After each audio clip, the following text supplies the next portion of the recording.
sino ang pinapangakuan ng Diyos ng maunlad na kinabukasan, magandang kinabukasan sa hali ng mga anak? Pakinggan ninyo ang aral ng Diyos sa Efeso 6:1-3.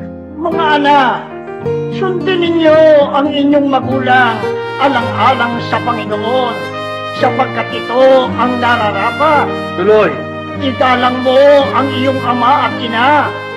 Ito ang unang utos na may kalakip na pangako.